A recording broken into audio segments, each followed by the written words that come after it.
helicopter pilot filmed an 8-foot creature dragging Daniel Chen's body across a clear-cut. The government erased the footage in 48 hours. What I uncovered will change how you see every missing hiker in America. The call came September 24th, 2019. Unknown number. Is this Dave Mitchell, the guy who tracks Bigfoot? My name is Marcus Webb. I'm a Firewatch helicopter pilot. I need to show you something tonight, before I lose my nerve. We met at a truck stop diner 40 miles from my property. Marcus was ex-military, hands shaking around his coffee cup. He pulled out his phone before he even sat down. Watch this, then tell me I'm crazy. The footage was shaky, shot from 300 feet altitude. A figure moving across an open clear-cut, bipedal, massive, dark brown hair, dragging something behind it by one arm, something in blue clothing, a human hand, limp, fingers trailing through mud. September 21st, 3:30 afternoon patrol near Elk Ridge. He paused. The video zoomed in. The creature had stopped, looking directly up at the helicopter. Heavy brow, broad nose, eyes that were deciding something. It looked at me for 5 seconds, not scared, just calculating, then kept dragging the body toward the tree line.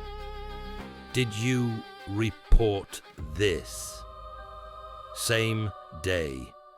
6 hours later, my supervisor calls, says I misidentified what I saw. Bear dragging a deer carcass. Wildlife experts reviewed it. Black bear. He suggested I get my vision checked. Dave, I watched this thing for 90 seconds. Bears don't walk upright that long, and that wasn't deer clothing. He looked at me with exhaustion. Someone is lying. I need to know I'm not insane. I understood that look. I wore it myself 37 years ago. The creature was at least 7.5 feet tall, enormous stride length. The way it moved, fluid, purposeful. This was what I'd been tracking for nearly 4 decades, finally captured doing something that changed everything. Send me this footage and those GPS coordinates. Be careful. How fast they shut me down felt rehearsed, like they had a protocol ready. By dawn, I was standing at the clear-cut Marcus had filmed. Fresh stumps covered the hillside like grave markers. The clear-cut felt wrong, too quiet. Even the insects had abandoned this place. This was the last place a Bigfoot should be in broad daylight. Whatever was being moved was important enough to risk everything. I found the drag mark, maybe 4 days old. A continuous scrape through the mud, 18 inches wide, running toward dense timber. 50 feet in, I found the first footprint. 16 inches long, human-shaped but wider. 5 distinct toes. The depth suggested 600 pounds minimum. Then, I have found more prints coming from the opposite direction. They originated in the trees and stopped at the center of the clear-cut, right where the drag mark began. The prints approached, stopped. Then I turned around. This wasn't an animal disposing of a carcass. This was someone covering up a crime scene. This creature placed something in the clear-cut, then came back days later to retrieve it. I found fabric caught on a jagged stump, blue denim, stained with old blood. As I photographed the final print, my satellite phone vibrated. Message from Marcus. They came to my house, federal agents, told me to delete everything. Dave, I'm scared. Someone powerful didn't want this body identified. I opened my laptop in the truck. Missing persons. Gifford Pinchot. September. The sheriff's office was useless. By the 4th call, each conversation ended within 90 seconds, like they had a timer. The 4th official got hostile. Are you a family member of a missing person? No, but... Then this conversation is over. If you continue making inquiries, we'll consider it an obstruction. Click. They weren't just hiding information. They were actively protecting it. I went around them. Local hiking forums. I found it posted September 12th. Sarah Chen, asking if anyone had seen her brother. 32-year-old Daniel Chen, solo backpacking trip. Last contact, September 11th. Camping near clear-cut areas to photograph elk. The Forest Service found his campsite September 16th. Abandoned. Search suspended September 19th. Official conclusion? Experienced hiker got disoriented, perished from exposure. Then Sarah's post stopped. I messaged her, please call me. The Forest Service told me to stop looking, but Dave, my brother, was experienced. GPS, satellite communicator, 10 years of skills. What was Daniel wearing? Blue denim jacket, his favorite. Why? Did he have any distinguishing marks? Compass tattoo on his left forearm. After summiting Rainier. Her voice broke. But he didn't come home. I zoomed in on Marcus's footage, showing the body's left arm. There was a dark marking on the pale skin. I knew in my bones that body was Daniel Chen. Sarah sent coordinates, photos, an inventory of gear. Daniel's camera was found, but the memory card was missing. That's evidence removal. The hike to Daniel's campsite took 3 hours. The tent collapsed. The Forest Service had searched here. Evidence flags, scattered gear, but too much had been abandoned. Daniel's backpack still hung from a tree branch. This looked like someone who left in a hurry, or never got the chance. The tent poles were snapped, broken with force. The fabric was torn in 3 places, ripped from inside outward. No claw marks. Impact damage. Something hit this tent hard enough to explode it from within. I found the tracks. Same massive footprints from the clear cut, but older. 16-inch prints surrounding the campsite. 8 distinct impressions. Different times. This Sasquatch had been watching Daniel's camp for hours, maybe days. 10 feet from the tent, I found a depression, 6 feet long, 3 feet wide. The soil was darker, saturated. The faint metallic smell was unmistakable. Blood. A lot of it. I've seen serious incidents in these mountains. This was different. The blood pattern, pooled, not spattered. Daniel passed while losing blood, slowly, in darkness, with something standing over him. The ground showed no struggle, just those massive footprints, circling, watching, waiting for him to stop moving. I followed a faint drag trail, 30 yards before disappearing on rocky ground, but I knew where it led. 2 miles through forest, ending in that clear cut. I found Daniel's camera in a thick brush. Canon, lens cracked, battery missing, SD card slot empty. Whatever Daniel photographed, someone made sure it wouldn't be seen. Back at my cabin at midnight, moths battering the window screens, I spread everything across my table. I pulled my decades of research, looking for other cases that matched Daniel's pattern. The pattern emerged. 7 cases in 18 years, all within 5 miles, all between August and October. 2003. Robert Mills, experienced hunter, found no longer living from animal. Attack.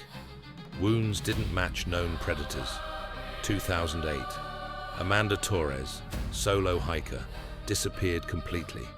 2011. Forestry workers ceased to live in what was called a logging accident. Crew members told me the official story didn't match. James Woolcott. The body recovered 2 weeks later in a location already searched twice. 2016, 2018. Both experienced outdoors people, both late summer. And now, Daniel Chen. 7 fatalities, 18 years, all within this valley system. When I overlaid my Bigfoot activity logs, the correlation was undeniable. Within days of each incident, I had documented Sasquatch evidence in the same area. This was territorial. The government had to know. The official explanations weren't mistakes. They were cover stories. 3 were photographers. 2 were wildlife researchers. 1 was a documentarian. One was a hunter with trail cameras. Every single one was trying to capture evidence. This was targeted elimination of documentation threats. If you want to follow this investigation deeper, hit that subscribe button right now. Through inquiries, I learned about Thomas Briggs, worked in the Gifford-Pinchot district from 1995 to 2015, then suddenly resigned and moved to Idaho. Colleagues remembered he'd become withdrawn and paranoid. When I got his number, I mentioned Daniel Chen, mentioned the helicopter footage. Long silence. How much do you actually know? I know these creatures exist. I know they're territorial. And I know incidents are being covered up. I'm not doing this over a phone that might be monitored. Drive to Montana. Truck stop off Interstate 90. Exit 347. Tuesday, 2 in the afternoon. Check your truck for GPS trackers. I spent 3 days making the drive, a deliberately indirect route. I spotted Briggs immediately. 58, weathered, eyes constantly scanning. He made me show identification. I watched the parking lot for 10 minutes. I saw things in those mountains that made me question everything. We all saw evidence. Tracks that didn't match any species. Vocalizations that couldn't be explained. Structures that required strength no known animal possesses. And we had protocols. Unofficial, unwritten, but consistent. If you found evidence, you reported it through specific channels above district level, and you were told to forget what you saw. We called it the territory, a specific region where weird stuff happened consistently. During August through October, we were quietly advised to discourage hiking there, emphasize difficulty, mention unreliable cell service. And when incidents happened? Special response team, different agencies. They'd take control, manage the investigation, and guide the official narrative. Bear attack, hiking accident, whatever kept the pattern hidden. Why? Because acknowledging what's in those mountains means admitting we knew for decades. Lawsuits, families demanding answers, shutting down logging, mining, recreation, billions in economic activity. They decided public ignorance was safer. Have you ever seen one? Twice.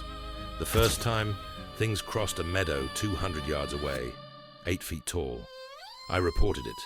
I was told I'd seen a bear on its hind legs. The second time, I caught one watching me from a ridgeline. I stood there for 30 seconds, then vanished. That one I didn't report. By then I understood. As Briggs stood to leave, I noticed a sedan across the parking lot. Dark blue, government plates, 2 men watching us. Briggs noticed too. "Dave, they're here. They've been watching you since the clearcut." The sedan's engine started. "Lose them. Don't call me again." I drove back, checking mirrors constantly. An entire system spanning decades, protocols, managed evidence, controlled narratives. But I didn't understand the creature's behavior. Why leave Daniel's body exposed, then suddenly retrieve it? There was only one way. I was going into the territory myself, during the danger season, late September. Same seasonal window that claimed Daniel. I packed light, night vision equipment, audio recorders, satellite emergency beacon. I set up camp on a ridge overlooking the valley, built a fire, make noise, announcing my presence deliberately. The first night was too quiet. Usual forest sounds were absent. I sat by my fire with night vision goggles, watching the tree lines. First contact came at 10:47, a vocalization unlike anything I'd recorded. Deeper, more complex. A roar that started low and built, finishing with a sequence that sounded almost like syllables. Communication. 200 yards, downslope.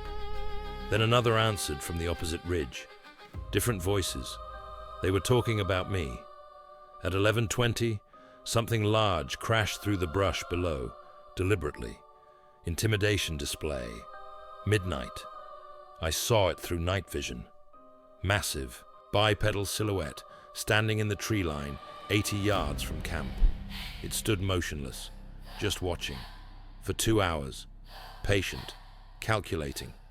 At 2:30, I picked up a second heat signature on the ridge behind my camp. They'd boxed me in.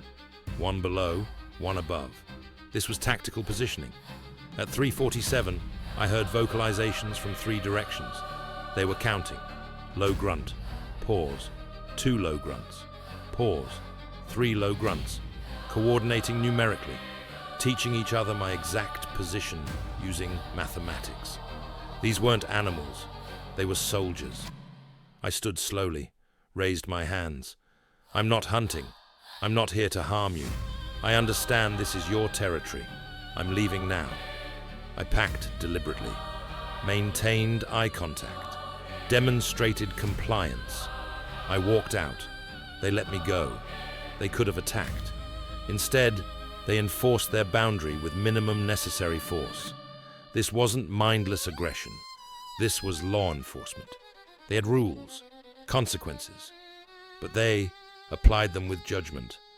What happened to Daniel was calculated, but what had Daniel done that I hadn't? I returned to Daniel's campsite 3 days later. I found it, a trail camera still strapped to a tree 40 feet from camp. I found mounting brackets for at least 2 more cameras. Then I found Daniel's field journal. September 10th. Heard vocalizations last night unlike any wildlife call. Deep, guttural, but with structure. Almost like a language. Found massive tracks, 16 inches, human-shaped. Reviewed my trail camera footage. Captured what looks like a bipedal figure. Setting up 2 additional cameras tonight. September 11th. More vocalizations. Closer. The tracks are everywhere. Circling my camp. Whatever this is, I'm here. Positioning cameras at 3 strategic points. Motion activated, infrared capable. September 12th. Something moved through camp. My gear was disturbed. 1 camera is missing, strap cut cleanly. The creature is aware. It understands. Cameras. Tonight might be when everything happens. This is too important to lose. No more entries. He'd actively surveilled the Sasquatch population, deployed technology, and persisted, even after realizing they were aware.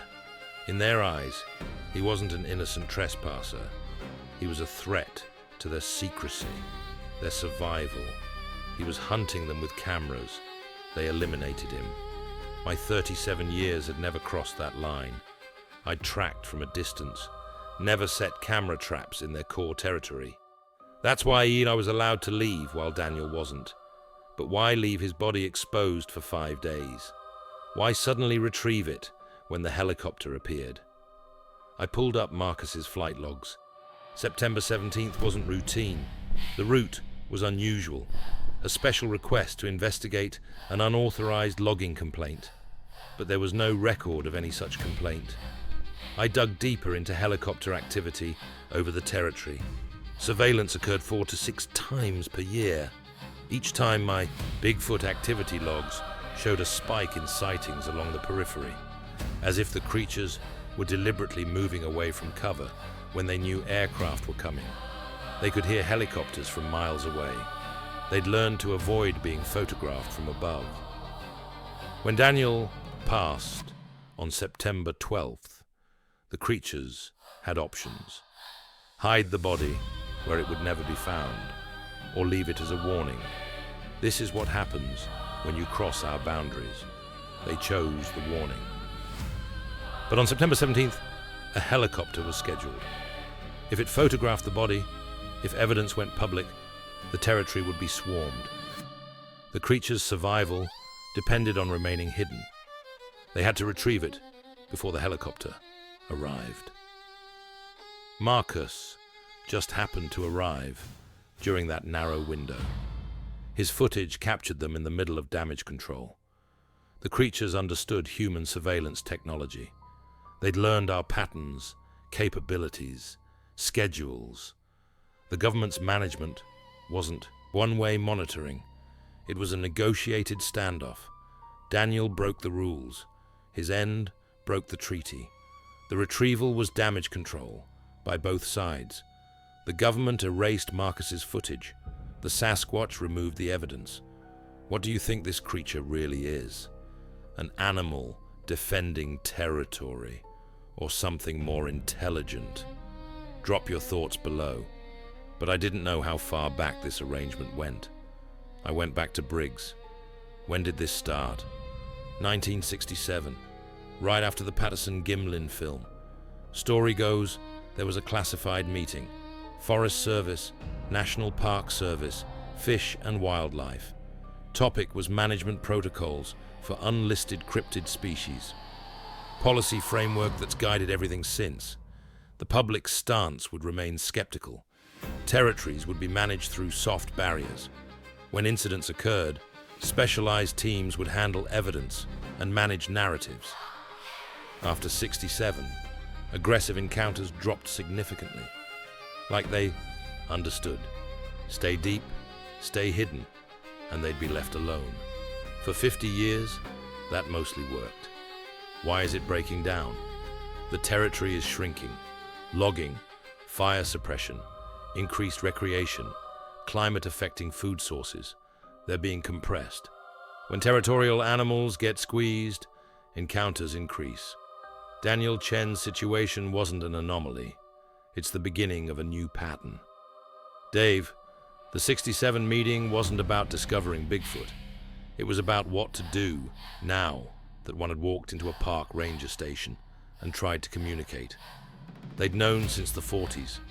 67 was when one broke protocol, when they tried to make contact, and we decided the answer was suppression.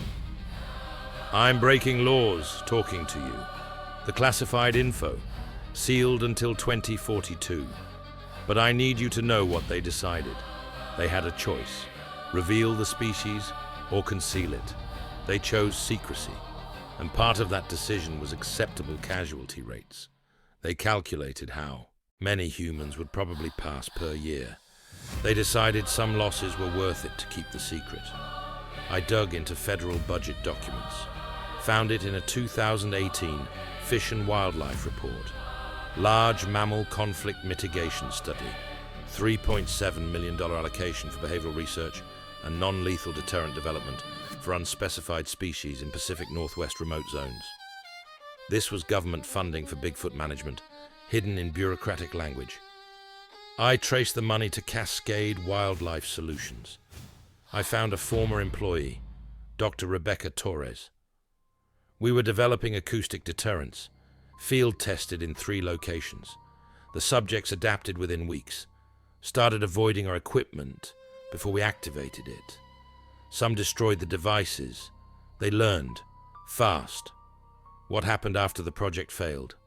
I sat in one meeting in early 2019 where they debated options: sanctioned population, reduction, forced relocation, or controlled public.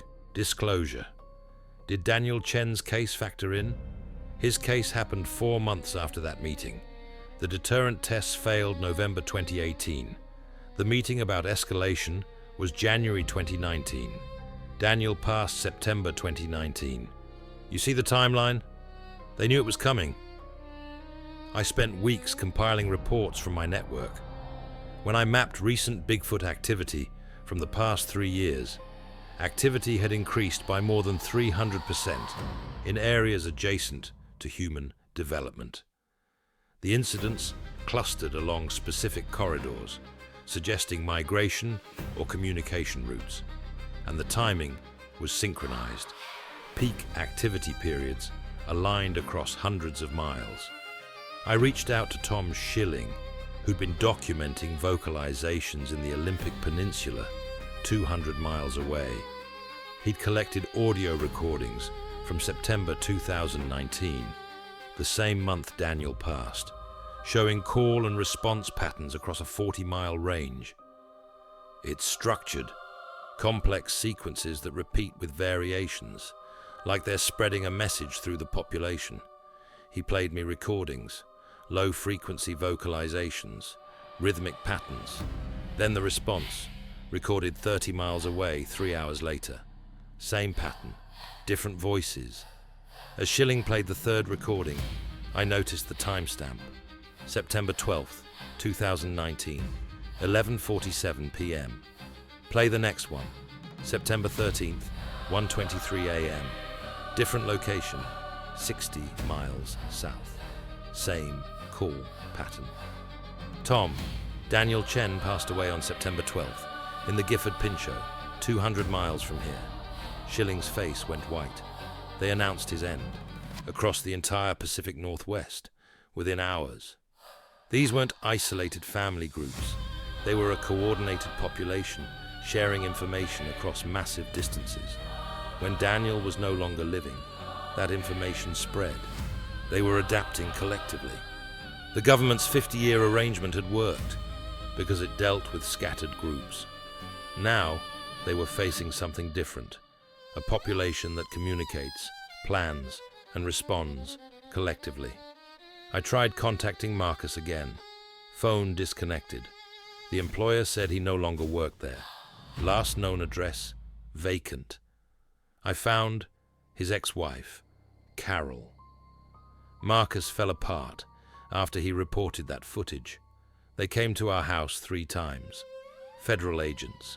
They told him he'd misidentified what he saw, suggested his flight certification might need review, basically threatened his career. Did he? He signed a statement saying it was a bear, but he knew what he'd filmed. He started drinking, couldn't sleep. 2 weeks later, his truck was vandalized, windows smashed. Liar, spray painted. Where is he now? Alaska. Wouldn't tell me exactly where. We separated. He lost his job, lost his house, lost everything because he filmed 30 seconds of something real. Carol showed me a photo. Marcus's truck, windows smashed. But I noticed something in the background, a dark sedan with government plates. They'd photographed their own vandalism. My phone buzzed. Unknown number. Text message. Marcus is alive because he stopped talking. Choose wisely. Through Briggs's contacts, I learned about Patricia Hammond, retired Forest Service administrator. She'd kept personal copies of documents. I'm 74 years old. They can't hurt me anymore, and I'm tired of carrying secrets that end lives. In her study, 3 file boxes labeled Wildlife Management 1983-1998 contained what I'd been searching for, all referencing Subject UH1, Unlisted Hominid 1, all marked Administrative Use Only. I photographed everything. The documents revealed systematic documentation going back to the 70s. A memo from '87 discussed population estimate of 50 to 75 individuals and seasonal territorial behavior requiring access management. Another from '92 detailed incident resolution protocol, including evidence sanitization and witness management. The '95 report analyzed public disclosure risks, concluding that revelation of species existence would trigger demands for habitat protection incompatible with current land use priorities. We were told it was for protection, but mainly it was about avoiding complications. Acknowledging Bigfoot meant restricting logging, mining, recreation, billions in economic activity, meant admitting we'd let people lose their lives in areas we knew were dangerous. They chose convenience over truth. If you think this truth needs to be shared, hit that like button and comment down below why you think they've hidden this for 50 years. I had everything. Marcus's footage, Daniel's evidence, the pattern of 7 cases, Briggs's testimony, Torres's account, Patricia's documents, proof of systematic concealment spanning half a century. I contacted Sarah Chen again. She was quiet for a long time. Thank you for finding the truth.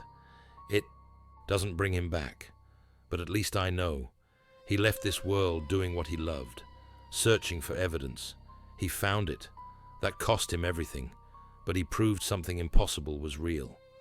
She was going to push for an official investigation, but the fight mattered. Truth mattered.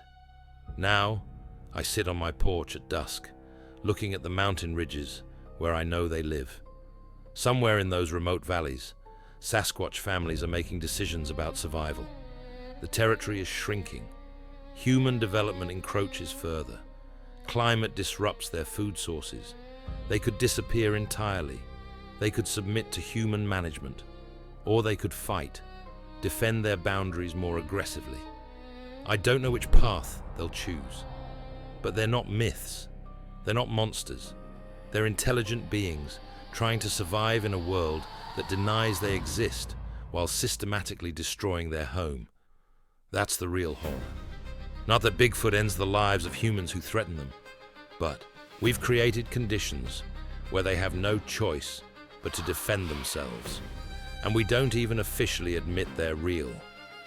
Daniel Chen passed because he crossed boundaries he didn't know existed.